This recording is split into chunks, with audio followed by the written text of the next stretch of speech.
Worldwide persecution against them is rising. Where Christians experience the most violence because of their faith, 7 out of 10 are in sub-Saharan Africa. Our next guest says the issue is so underreported by the media that the average person doesn't even know it's happening. Well, I would say it's persistent, it's pervasive, it's proliferating, it's growing. And we remember millions of Christians and others worldwide persecuted for their faith. 100 were injured, 41 killed that day simply for being in church.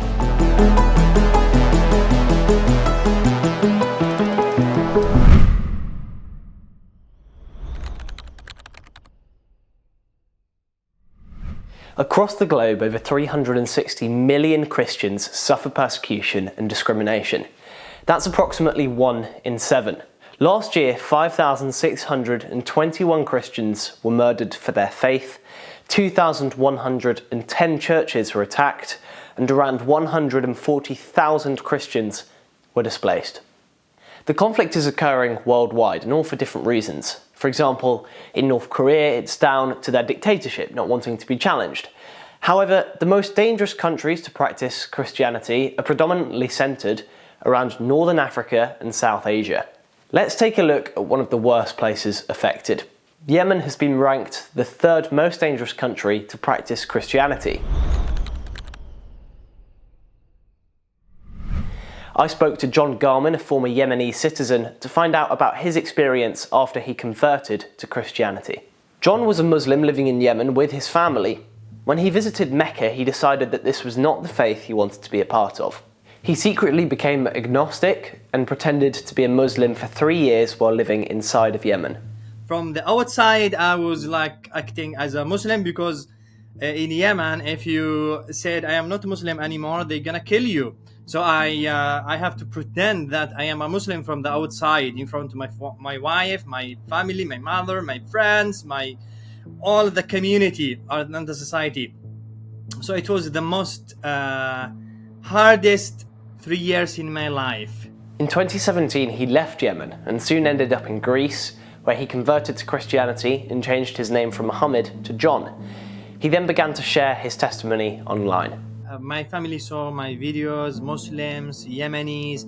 I started to receive death threats. The imam of the mosque in my village where I grew up, he said fatwa that my marriage is broken. I am not allowed to be my wife anymore because according to Islam Sharia law, I am unclean. I am like infidel, kafir. So it was very hard. I have 2 daughters and I don't know if I will see them again or not.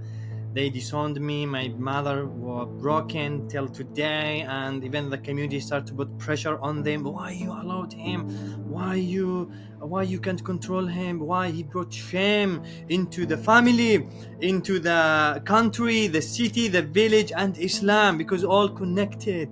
Talk to me a bit about the persecution you faced after converting. Did you anticipate that it was going to be at this level? As soon as I shared my faith publicly, especially like this is before the public side, in the reality I was like in Greece and with Muslim communities, especially Yemenis. So one of them, he came to ask me, he said, John, now you follow Jesus Christ and do you think he will save you? I told him, yes, of course. And he asked me the second question. He told me, what about Muhammad, the prophet, the last prophet? I told him, no, he's like Al-Qaddafi. He was a military leader. He's not from God. He's not the savior. And when someone from that group heard me, he was radical Muslim. He grabbed the knife. And he said, how dare you you say this about Muhammad? He's the last prophet and I'm gonna like kill you. And he put the knife here. He wanted to kill me. They wanted to know where I live. They wanted to know my address. So I have to keep my address, secret. And it wasn't easy for me. Even people around me who I live with, they start to get scared because I am in danger and they are tied to protect me. From a population of 31.2 million, there are only a few thousand Christians in Yemen. The civil war there has been raging on since 2014, and due to Yemeni's values being deeply rooted in Islam, and Yemeni's culture being based in tribes, converting to a religion other than Islam, such as Christianity, is unpopular and has resulted in violent deaths. It's a pattern that's been repeated around the world, for example, in Nigeria. Of all the Christians killed for their faith in 2022, 89% were killed in Nigeria. The attacks can be attributed to Boko Haram, a group that in the mid-2010s was considered the world's deadliest terror group. So who are they? In 2002, in the Borno state of Nigeria, the group was founded by Muhammad Yusuf. He was against the West and also highly critical of Nigeria's government, which he accused of being corrupt and un-Islamic. In fact, the group's name, Boko Haram, translates to Western education is forbidden.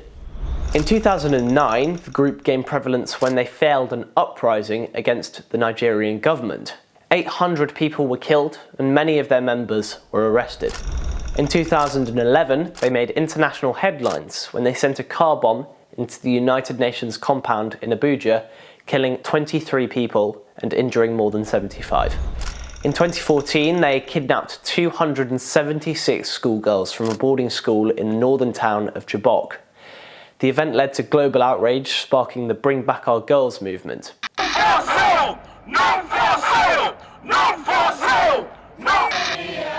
The global social media campaign to bring the over 200 schoolgirls safely back home. Many are still missing to this day. By 2015, they were in control of much of Nigeria's Borno state. As people fled the terror, the UN estimates that over 2.2 million people were displaced. And any unbeliever, this is a tawhid. This war is against Christians. I mean Christians generally. In 2018, Boko Haram abducted a further 110 schoolgirls from the town of Dashe. Boko Haram's infamous reputation continues to this day, with over 35,000 people having been killed by them. Now I've come to Farm Street in London to talk to Bishop Oliver Dashe of the Maiduguri Diocese in Nigeria about his experience with persecution from groups such as Boko Haram. You've had experience facing persecution by the group Boko Haram. What's that been like for you? Well, from 2009, we started experiencing the persecution of the Christians in our own diocese, especially from this terrorist group called Boko Haram. They started by attacking churches. They also attacked Christian homes, with the aim of eliminating Christianity in the northeastern part of the country, and also to extend that to other parts of Nigeria. What has all this persecution been like personally for you in your diocese? In the event of persecution, the church becomes alive. So in our diocese, the Catholic Diocese of Maiduguri, we have over 1,000 Catholics that have been killed in the Boko Haram crisis. Yet, the faith of our people still remains unshakable. In fact, it is even growing. In the midst of bomb blasts, the midst of gunshots, you find our people going, to churches for their religious devotions, for masses, and for other spiritual activities. Could you share maybe a few examples of how this persecution has affected you? Families have lost their dear ones. We have over 15,000 orphans in our diocese, even though not all their parents have been killed by Boko Haram, but for some, their parents have been killed by Boko Haram. So you could imagine that painful separation. Some of our young girls have been abducted and taken into the Boko Haram captivity, even though a good number has come back, but some of them have been married out. So that is definitely a traumatic experience for our people. Now I've come to Parliament here in London to talk to Margret Attah. She was the victim of a religiously motivated terrorist attack that occurred in Owo, Nigeria, in which she lost both of her legs. I'm here to talk to her about her experience. On that fateful day, that was on 5th of June 2022, so being a Pentecost Sunday.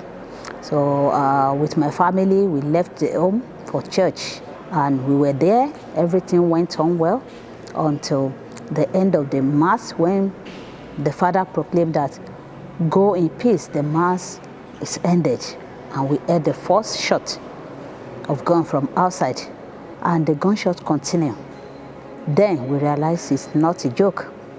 And one of the MOD peeped through the window, and outside there he saw about 4 men with gun in their hand. So he tried to shut the door.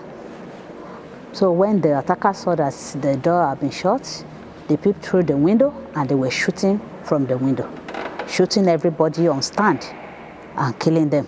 And later on they gained entrance to the church. Everybody tried to run under the chair, under the altar, everywhere, just hide. And they gained entrance into the church, started shooting people, killing everybody on stand, and they threw dynamite inside the church, one of which affected my leg because I was lying down at the altar. To that incident, we lost 41 members of the church to the attack, and about 107 were injured. Some seriously injured, while some are just minor injury. After the attack, we were rushed to the hospital.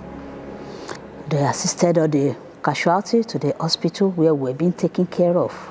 And to God be the glory, here I am today.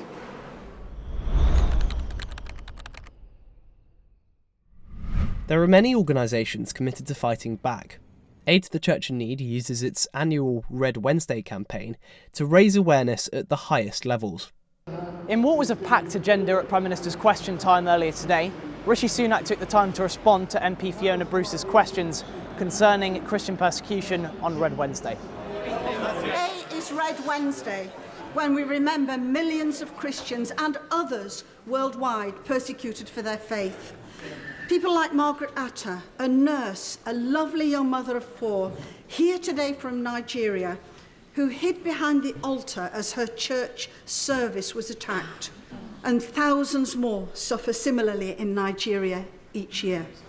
So does the Prime Minister agree that the best way we could honour Red Wednesday today is to commit to quickly implementing the good words of the new International Development White Paper published yesterday to ensure UK development policies going forward are inclusive of those marginalised for their religion or beliefs?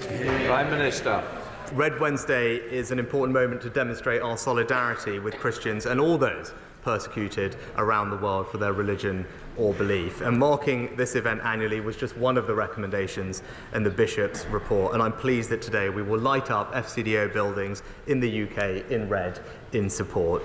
Now I've come to St George's Cathedral here in London, and the reason why it's lit up red is to raise awareness about this issue of Christian persecution.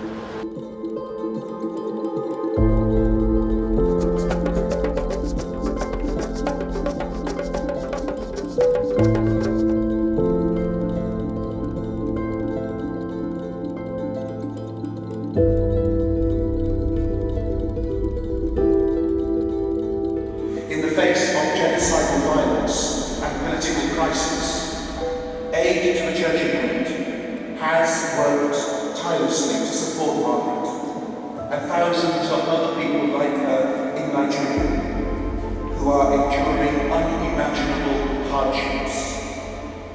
Christian persecution remains a huge issue, and I hope this video has outlined some of the key issues surrounding the crisis. If you want to contribute, I've left a few links to charities in the description.